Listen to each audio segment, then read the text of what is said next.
Em movimento histórico, o BRICS admite novos membros e soma 6 países do Oriente Médio, África e América Latina. E você vai ver também. Filho de Bolsonaro é alvo de mandado de busca e apreensão em operação da Polícia Civil do Distrito Federal. Onda de calor no Brasil provoca temperaturas acima dos 40 graus em pleno inverno. Putin quebra silêncio, presta condolências e diz que investigará a morte de líder do grupo Wagner. Puma dá à luz a um filhote albino, uma espécie nunca antes vista na América Central. Agora no Jornal das 18h30.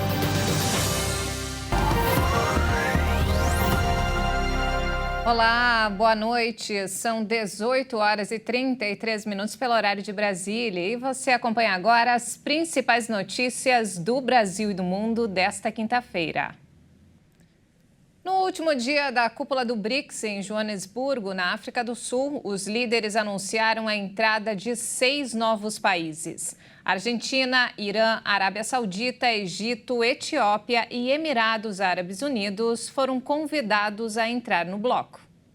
A nova composição foi resultado de uma intensa negociação que dominou a 15ª cúpula do BRICS. O presidente da África do Sul, Cyril Ramaphosa, anunciou que as nações convidadas entrarão no grupo a partir de 1º de janeiro de 2024, mas para isso terão de cumprir critérios que ainda serão divulgados. Um exemplo é a defesa da reforma do sistema da ONU, com destaque para o Conselho de Segurança. O presidente Lula deu boas-vindas e deixou a porta aberta para novos países entrarem no futuro e destacou a importância do BRICS no mundo. Lula ainda falou sobre a criação de uma moeda única para os membros do bloco. Aprovamos ainda a criação de um grupo de trabalho para estudar a adoção de uma moeda de referência dos BRICS.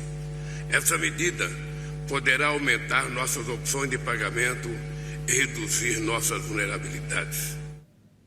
E a Câmara dos Deputados aprovou a medida provisória que reajusta o salário mínimo e amplia a faixa de isenção do imposto de renda. A proposta prevê que quem ganha até R$ 2.640 por mês não vai pagar imposto de renda. O projeto, que estabelece regra de valorização do mínimo, ainda vai passar pelo Senado. Por 439 votos favoráveis e um contrário, os deputados aprovaram nesta quarta-feira uma medida provisória que reajusta o salário mínimo e amplia a faixa de isenção do imposto de renda. A proposta começou a ser avaliada no fim do prazo, já que perde a validade na próxima segunda-feira e ainda precisa passar pelo Senado. A medida provisória tratava inicialmente apenas do aumento do salário mínimo. Publicado em 1º de maio, o texto reajustou o valor de R$ 1.302 para R$ 1.320, um ganho real acima da inflação. O texto aprovado estabelece a política de valorização do salário mínimo, que entra em vigor a partir de 1º de janeiro de 2024. Conforme a proposta, a valorização vai corresponder à soma do índice de inflação do ano anterior com o índice correspondente ao crescimento real do Produto Interno Bruto, o PIB, de 2 anos anteriores. O relator, o deputado Melong Solano, incluiu na proposta a ampliação da faixa de isenção do imposto de renda, que era discutida em outra matéria. A proposta foi aprovada na Comissão Mista do Congresso. Segundo o texto, quem ganha até R$ 2.640 por mês não vai pagar imposto de renda, valor equivalente a 2 salários mínimos. Atualmente, esta isenção é de R$ 1.903. As regras das medidas provisórias entram em vigor assim que publicadas no Diário Oficial da União, mas para virarem lei em definitivo, precisam ser aprovadas no Congresso. O Ministério da Educação recebeu pedidos de secretarias estaduais para adiar novo ensino médio para 2025. O governo havia apresentado uma nova proposta, mas os conselhos estaduais de educação pediram mais mudanças. O Conselho Nacional dos Secretários de Educação, o Conselho Nacional de Educação e os conselhos estaduais levaram um posicionamento único e com várias propostas diferentes dos pontos que o governo sugeriu para o novo ensino médio. Na proposta do MEC, apresentada no início do mês, a carga horária das matérias obrigatórias aumentaria de 1.800 para 2.400 horas-aula. Para o CONSED, CNE e Conselhos Estaduais de Educação, é preciso um meio-termo. E o restante ficaria para a parte diversificada do currículo. Outro ponto que destacaram é a parte da grade que o estudante pode escolher. As entidades querem que os estados tenham autonomia e não uma regra geral. Os conselhos também querem, ao contrário do governo, que seja permitida a educação à distância no ensino médio e que as mudanças passem a valer a partir de 2025. Mais de 80% dos estudantes de ensino médio são da rede estadual. Os secretários dos estados acham que foram pouco ouvidos até agora e, na visão deles, as mudanças devem ser menos impactantes do que sugeriu o governo. Técnicos do Ministério e das entidades irão se reunir novamente para analisar a proposta ponto a ponto. Desde o mês de abril, o calendário da reforma do ensino médio está suspenso pelo MEC. O ex-presidente Jair Bolsonaro deixou o Hospital Vila Nova Star, na capital paulista, na tarde de hoje. Bolsonaro foi internado na manhã de ontem para realizar exames de rotina. Os exames médicos realizados por ele são preparatórios para 3 cirurgias que serão realizadas em setembro e estão relacionadas à facada a qual Bolsonaro foi vítima durante a campanha de 2018. O ex-presidente já realizou 4 cirurgias por causa do incidente. Em janeiro, Bolsonaro chegou a ficar internado em Orlando, nos Estados Unidos, por 2 dias, devido a uma nova obstrução intestinal. E olha só, a Polícia Civil do Distrito Federal deflagrou nesta quinta-feira uma operação para desarticular um grupo suspeito de estelionato, falsificação de documentos, sonegação fiscal e lavagem de dinheiro. Entre os alvos está Jair Renan Bolsonaro, filho do ex-presidente Jair Bolsonaro. 5 policiais saíram logo cedo para cumprir 7 mandados no Distrito Federal e em Santa Catarina. 2 de prisão preventiva e 5 de busca e apreensão. A polícia esteve em 2 apartamentos de Jair Renan Bolsonaro, em Brasília e em Balneário Camboriú, Santa Catarina. Segundo a investigação, Jair Renan é amigo pessoal de outro suspeito, Maciel Alves de Carvalho. Ele era instrutor no clube de tiro que Jair Renan frequentava. Em janeiro deste ano, Maciel já havia sido preso suspeito de vender armas ilegalmente e forjar documentos para ter o registro de colecionador, atirador e caçador, o chamado CAC. Para a polícia, Maciel Carvalho é o mentor de um esquema criado para encobrir empresas verdadeiras e de fachada para ocultar os verdadeiros donos e a origem do dinheiro movimentado. Outros 2 suspeitos são apontados pela polícia como os laranjas do suposto esquema. O material apreendido vai ser analisado pela polícia. Em nota, o advogado de Jair Renan, Admar Gonzaga, afirmou que a polícia apreendeu o celular, um HD e anotações do seu cliente. Segundo ele, Renan informou estar surpreso, mas absolutamente tranquilo com o ocorrido. E mudando de assunto, olha só, a Receita Federal abriu hoje a consulta ao 4º lote de restituição do Imposto de Renda de Pessoas Físicas 2023. Serão contempladas mais de 6 milhões de pessoas que receberão o crédito bancário no próximo dia 31. De acordo com a Receita Federal, os valores serão corrigidos em 3,14%. No dia 31 de agosto, mais de 6 milhões de contribuintes terão acesso ao valor total de 7 bilhões e meio de reais. A correção dos valores ocorre com base na taxa básica de juros, a Selic, que atualmente está em 13,25% ao ano. No terceiro lote, pago no dia 31 de julho, a quantia foi corrigida em 2,07%. Já no primeiro lote, pago em 30 de junho, a correção foi de 1%. Segundo a Receita, 15 milhões e 600 mil restituições foram pagas até agora, com mais de 23 bilhões de reais devolvidos aos contribuintes. O quinto lote, o último a ser pago, será liberado no dia 29 de setembro, com consulta disponibilizada uma semana antes, no dia 22 de setembro. Para fazer a consulta, o contribuinte poderá acessar o site da Receita Federal, a plataforma Meu Imposto de Renda ou ainda o aplicativo móvel.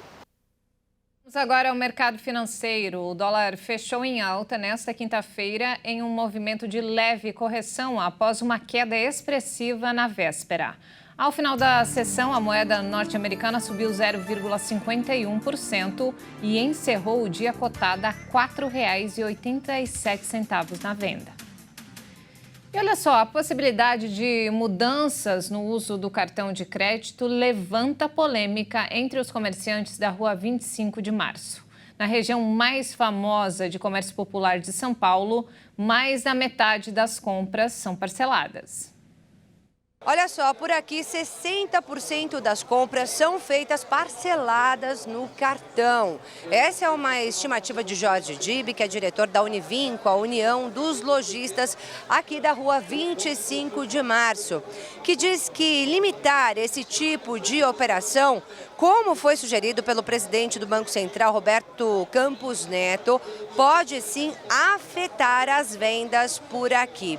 Ele ressalta que o comércio ainda se recupera dos impactos da pandemia e essa medida pode afastar o consumidor, o que faria muitos comerciantes fechar as portas. O diretor da Univinco também lembrou que o comércio está se reestruturando no e-commerce e conta com um parcelado no cartão para alavancar as vendas. O Ondamar Ferreira, que é gerente aqui da matriz da loja Armarinhos Fernando, uma das maiores lojas aqui dessa região, diz que as compras no parcelado podem ser até maiores que 60% aqui, né, Ondamar? Exatamente, as compras aqui podem até ultrapassar os 60% no parcelado, onde para nós é sensacional. Com essa medida aí, acho que nós perderíamos muito, né?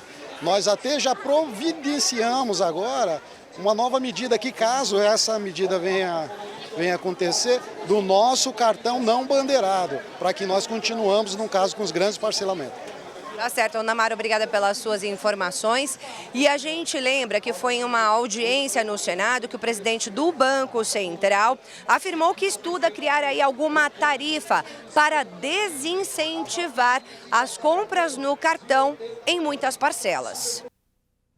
E veja a seguir, Putin quebra silêncio, presta condolências e diz que investigará a morte de líder do grupo Wagner. E ainda, Puma dá à luz a um filhote albino, uma espécie nunca antes vista na América Central. Nós voltamos em instantes. Até já!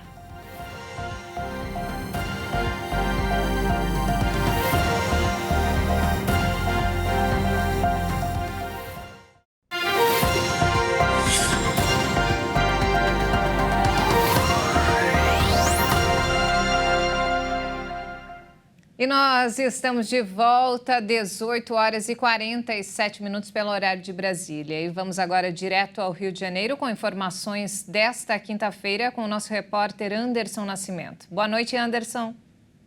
Boa noite, Juliana. Olha, 2 ferros velhos foram alvo de uma força-tarefa para combater o comércio ilegal de peças de automóveis. A primeira operação aconteceu em Itaboraí, na região metropolitana, e foi coordenada pela Prefeitura do Rio com as polícias Civil e Militar, Corpo de Bombeiros, Instituto Estadual do Ambiente e a Secretaria da Fazenda. Peças como pneus, carcaças e acessórios de carros irregulares e roubados são vendidos nestes locais. Em um dos endereços, os fiscais encontraram diversas peças de veículos roubados em Niterói, na região vizinha, e os responsáveis foram levados para a cidade da polícia. Eles irão responder por receptação qualificada e crime ambiental. No mês passado, a Prefeitura disponibilizou um canal para que os donos de ferro velho se cadastrassem junto ao Detran com a finalidade de comprovar a regularidade dos estabelecimentos. Agora, o trabalho será focado na fiscalização e aplicação da lei.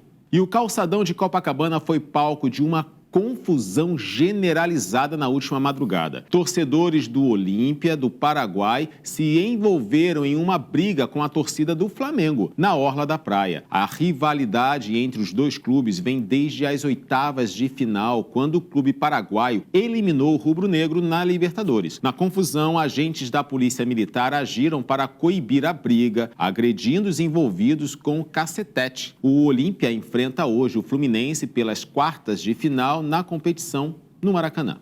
Bom, eu fico por aqui. Amanhã eu volto com mais notícias do Rio. Até lá. Anderson, muito obrigado pelas informações. Ótima noite para você. Até mais.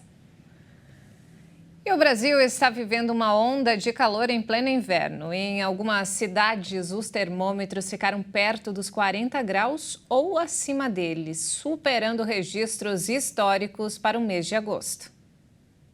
Quase todo o Brasil está enfrentando esse calorão fora de época, mas as temperaturas devem subir mais no centro-oeste e no sudeste, onde os termômetros ficarão perto dos 40 graus ou acima deles. Cuiabá, capital do Mato Grosso, registrou o dia mais quente do ano nesta quarta-feira, mais de 40 graus. No Rio de Janeiro, a máxima chegou aos 38,1 graus. De acordo com o Instituto Nacional de Meteorologia, e teve praia lotada no meio da semana. Na capital paulista, os termômetros superaram os 32 graus, um recorde histórico para essa época do ano. Com esse calor todo, a umidade relativa do ar despencou em várias partes do país. A Defesa Civil de São Paulo emitiu alerta para risco de incêndio em todo o estado. Mas algumas recomendações, como beber bastante água e evitar a exposição excessiva ao sol, ajudam a enfrentar esse período seco com a saúde protegida. Segundo os especialistas, o clima atípico deste mês se deve a uma grande massa de ar quente e seco que se encontra sobre o Brasil. Essa massa que eleva a temperatura é formada por uma combinação do fenômeno meteorológico El Niño e do aquecimento global, causadas principalmente pela queima de combustíveis fósseis e pelo desmatamento. Intensa, mas curta. A onda de calor começa a perder força já nesta sexta-feira e o frio vem com tudo no fim de semana.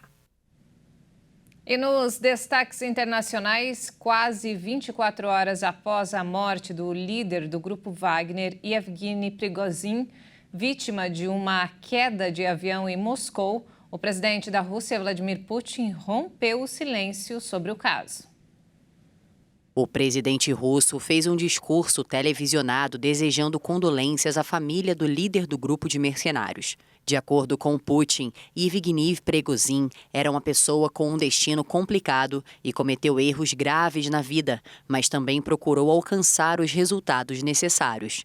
No entanto, sobre a causa ainda desconhecida da queda do avião, Putin disse que é preciso esperar as investigações do caso e afirmou não ter pressa para solucioná-lo. Os dois eram fortes aliados, mas romperam após o mercenário liderar uma rebelião contra o governo russo, em protesto pela falta de envio de equipamentos e armas a tropas do grupo Wagner, que lutam na Ucrânia ao lado da Rússia. O presidente dos Estados Unidos, Joe Biden, também se pronunciou sobre o ocorrido e sugeriu que Putin possa estar envolvido. Segundo ele, não há muito que aconteça na Rússia que Putin não esteja por trás, mas que ele não sabe o suficiente para dar uma resposta. O Comitê de Investigação da Rússia abriu um processo criminal sobre a queda da aeronave, um legacy da fabricante brasileira Embraer. 2 semanas após os incêndios que destruíram a ilha de Maui, no Havaí, a lista oficial de desaparecidos conta com mais de 1.000 nomes. No último balanço oficial, 115 mortes haviam sido confirmadas. A Polícia Federal dos Estados Unidos trabalha para compilar as identidades de todas as pessoas desaparecidas nos incêndios, os mais letais em um século no país, com pelo menos 115 mortos de acordo com o balanço provisório mais recente. Desde que as chamas destruíram quase que por completo a cidade turística de Lahaina, de 12.000 habitantes, circulam nas redes sociais ou entre as forças de segurança listas com milhares de nomes de pessoas supostamente desaparecidas. O FBI trabalha para verificar os dados e as autoridades estão fazendo o possível para organizar os dados e pretendem publicar uma lista verificada de desaparecidos nos próximos dias. A identificação dos corpos encontrados entre as cinzas em Lahaina é complexa. Das 115 vítimas, até o momento, apenas 27 foram identificadas. E a Índia começou hoje a inspecionar a superfície da Lua com um robô de exploração, um dia depois de ter se tornado o primeiro país a pousar uma nave não tripulada perto do Polo Sul lunar. O robô Prajan saiu do módulo de pouso horas depois de a Índia ter concretizado um marco em seu ambicioso programa espacial de baixo custo, provocando grande euforia em todo o país. Segundo a Organização Indiana de Pesquisa Espacial, o robô móvel desceu do módulo de pouso e a Índia caminhou sobre a Lua. O robô, que tem 6 rodas e funciona com energia solar, percorrerá essa região pouco mapeada do satélite e transmitirá imagens e dados científicos durante as 2 semanas de missão. O pouso na Lua da terceira missão Chandrayaan aconteceu ontem, poucos dias depois de uma sonda russa ter caído na mesma região. Até esta semana, apenas União Soviética, Estados Unidos e China haviam conseguido levar missões à superfície da Terra. E antes de encerrar, olha só que fofura. Um puma deu à luz a um filhote albino, uma espécie nunca antes vista na América Central. Como ele, existem apenas 4 no mundo inteiro. Uma das espécies mais raras a habitar o planeta. A Nicarágua comemorou há um mês um acontecimento raro. Um filhote albino de onça parda nasceu no zoológico Thomas Bell, em Huigalpa. Apesar da alegria com o nascimento, funcionários do zoo explicam que o bebê branquinho ainda não foi apresentado ao público. Estamos tomando todas as medidas e otimizando todos os recursos para tê-lo o mais saudável possível com a mãe e os irmãos. Temos observado o comportamento dele na clínica remota e constatamos que ele está saudável e em boas condições físicas. O pelo das onças pardas recém-nascidas é normalmente marrom claro ou avermelhado com manchas pretas. A mutação genética que causa a pigmentação branca é rara na espécie e quase não há casos documentados no mundo. O filhote é considerado o primeiro puma albino do país centro-americano nascido em cativeiro. Que gracinha, hein? Dá para confundir com um gatinho. E não temos mais tempo, essa edição fica por aqui. Mais informações ao longo da nossa programação. Muito obrigada pela companhia, uma ótima noite para você e até mais.